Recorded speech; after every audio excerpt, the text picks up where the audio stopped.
नमस्ते, मैं रंजीता।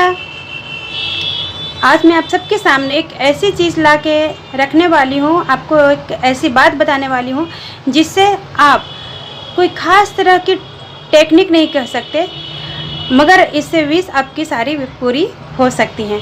तो चलिए जानते हैं कि वो क्या है।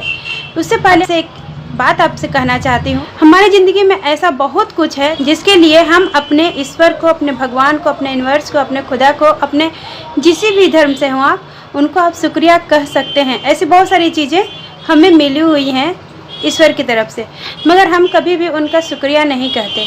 हमेशा हम अपनी कमियों पर ही नज़र रखते हैं और कहते हैं जिस चीज़ की कमी है आपकी, उस पर आपका ध्यान ज़्यादा जाता है, और अगर ध्यान ज़्यादा जाता है तो वो चीज़ें आपकी ज़िंदगी में ज़्यादा होने लगती हैं। इसीलिए आजकल मनुष्य जिस चीज़ पे ज़्यादा ध्यान दे रहा है वही चीज़ आपका देख रहे होंगे कि बढ़ते जा रहा है। अगर आप उदास ज़्यादा रहते हैं तो ज़्यादा उदासियों को ही अट्रैक्ट कर रहे होंगे। अगर आप खुश बहुत रहते हैं तो आप खुश मिजाज लोगों के साथ ज़्यादा रहते होंगे। तो इस तरह से हमारे जीवन में वही सब चीज़ें ज़्यादा मिलती हैं जिस पर हम लोग ज़्यादा ध्यान देते हैं। तो हमें एक चीज़ तो ये रूल अपनाना ही चाहिए कि हमें ज़्यादा से ज़्यादा जो चीज़ें चाहिए उन पे ध्यान दें हम। और दूसरी बात कि हमारे पास जो भी चीज़ है उसके लिए हमें अपने ईश्वर को, अपने यूनिवर्स को, अपने भगवान को थैंक यू ज़रूर कहना चाहिए। क्योंकि जब हम थैंकफुल होते हैं, ग्रेटिट्यूड देते हैं उन्हें, तो वो चीज़ें हमारे जीवन में बढ़ चढ़ के आने लगती हैं। क्योंकि भगवान या फिर हमारे जो यूनिवर्स हैं ये देख के बहुत खुश होते हैं कि हाँ, इसे मैंने जो दिया है ये उसमें ही बहुत खुश है, इसे और अच्छा दो और दो। कहते हुए ना कि जिसके पास जितना होता है उसके पास उतना वो चीज़ आता है।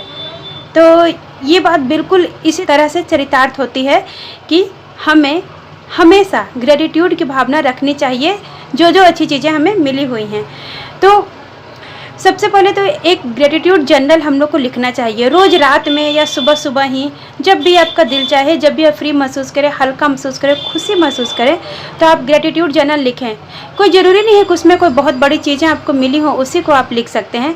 आपके पास रहने के लिए जो भी घर है कम से कम है तो उसके लिए भी आप थैंकफुल हो सकते हैं। आपके पास पीने का पानी मिल रहा है आपको, वो थैंकफुल कहने की बात है। फिर आपको इतनी अच्छी हवा मिल रही है सांस लेने के लिए, उसके लिए भी आप थैंक कर सकते हैं। आपके पास आपके प्यारे प्यारे बच्चे हैं, उनके लिए आप थैंकफुल हो सकते हैं। आपके पार्टनर्स आपके साथ हैं या फिर आपसे बहुत प्यार करते हैं, उसके लिए भी आप थैंकफुल हो सकते हैं। इस तरह से बहुत सारी बातों के लिए हम थैंकफुल हो सकते हैं जो लिख सकते हैं। कम से कम 5 से 10 लाइनें रोज़ अपने ग्रेटिट्यूड के लिए लिखना ही चाहिए हम सभी को। मैं भी लिखती हूँ। होता क्या है कि जैसे जैसे हम ग्रेटिट्यूड जर्नल को अपनी ज़िंदगी में उतारते चले जाते हैं, हम अपने विषयों को और जल्दी जल्दी मैनिफेस्ट करने लगते हैं। अगर हम ये लिखें, जैसे सुबह में मान लीजिए कि किसी ने मेरी तारीफ़ की कि आप बहुत खूबसूरत हो, तो एक अजीब सा खुशी मिलता है इंसान को कि हाँ, उसके बारे में किसी ने अच्छा कहा। तो आप ये लिख सकते हैं कि आज मुझे इतना खूबसूरत बनाए रखने के लिए थैंक यू यूनिवर्स। क्योंकि खूबसूरत दिखना भी बहुत बड़ी बात है आज के समय में, क्योंकि ऐसी जीवन शैली है कि लोग ज़्यादातर बीमार हैं, स्वस्थ हैं नहीं लोग। और उसके ऊपर अगर आप बीमार नहीं हैं, स्वस्थ हैं और खूबसूरत दिखते हैं तो ग्रेटिट्यूड तो बनता है ना। तो उसके लिए भी थैंक यू कहें। अगर आपका खाना आज बहुत अच्छा बना है, आपको टाइम पे खाना मिल गया, उसके लिए थैंकफुल हो जाएं। इस तरह से आप जीवन में अपने दिन भर में जो जो चीज़ें आपको मिली हैं, आप अच्छी चीज़ों के लिए थैंकफुल हो। और उसी के विश में, जैसे कि 3 विश आपने लिखी कि आज मुझे बहुत अच्छी बुक मिली है पढ़ने के लिए, thank you thank you thank you universe. आज मेरी सैलरी आ गई है, thank you thank you thank you universe. उसमें अगर आपकी विश है कि आप कोई कार मैनिफेस्ट करना चाहते हैं कोई, तो आप उसमें ये लिख सकते हैं कि मुझे कार खरीदने के लिए, जो कार आप खरीदना चाहते हैं उस कार का नाम तक अगर चाहें तो आप लिख सकते हैं कि मुझे ये कार खरीदने के लिए इतने पैसे देने के लिए thank you thank you thank you universe. उसके बाद फिर आप जो भी जीवन में हुआ है उसको लिख दें। मतलब आप ग्रेटिट्यूड जर्नल लिखें, 2-3 लाइनें लिखें जो जो आपको मिल चुका है ऑलरेडी आपको, क्योंकि सबकॉन्शियस माइंड आपका सब कुछ जानता है कि इसके पास क्या है क्या नहीं है। मगर अगर आप फील करा दीजिएगा कि हाँ, आपके पास ये चीज़ें अभी हैं, तो अगर आपके पास वो चीज़ नहीं है तो वो आपको ला के देगा। तो इसी तरह हमें अपनी सारी बातों को, सारी चीज़ों को सबकॉन्शियस माइंड में भेजना होता है। तो इस तरह जब हम लिखते हैं तो 3 चीज़ें अगर हो चुकी होती हैं तो सबकॉन्शियस माइंड को 14 चीज़ पे डाउट नहीं आता है, वो चौथे चीज़ पे सीधे बोल देता है कि अच्छा ये चीज़ भी इसके पास है। तो इस तरह से हम चाहें तो अपने ग्रेटिट्यूड जर्नल को लिखते हुए भी अपनी विश को पूरी कर सकते हैं। ये कोई टेक्निक तो नहीं है, मगर हाँ, ग्रेटिट्यूड करने से हमारे पास अच्छी चीज़ें बढ़ने लगती हैं। तो हमें ग्रेटिट्यूड जर्नल में इस तरह से लिख कर चाहें तो अपनी अपनी विशेष पूरी करने की एक बहुत सुनहरा ऑफर मिल सकता है।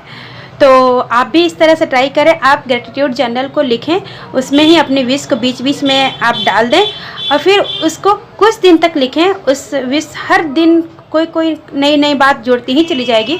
उसमें वो जो 2 विश है, 1 विश है, ज़्यादा नहीं लिखें, 1 या 2 ही लिखें, उसको ऐड करते चले जाएं और उसको कंटिन्यू कम से कम 21 दिन, एटलीस्ट 40 दिन तक लिखें।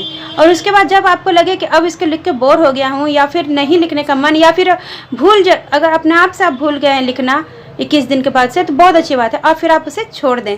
इस तरह से अब जब उसे छोड़ देंगे तो फिर वो आपके सबकॉन्शियस माइंड में इसका मतलब है कि चला गया, कि जैसे ही आप उस चीज़ को भूल जाते हैं उसका डायरेक्ट एक ही बात निकलता है कि आपकी वो विश आपके सबकॉन्शियस माइंड में चली गई है, यूनिवर्स में फैल गई है और वो आपको अब मैनिफेस्ट होने वाली है।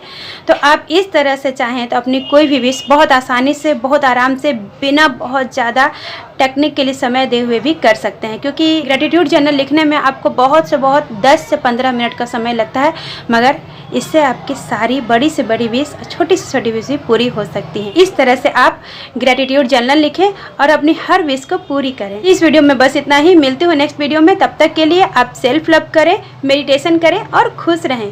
Thank you.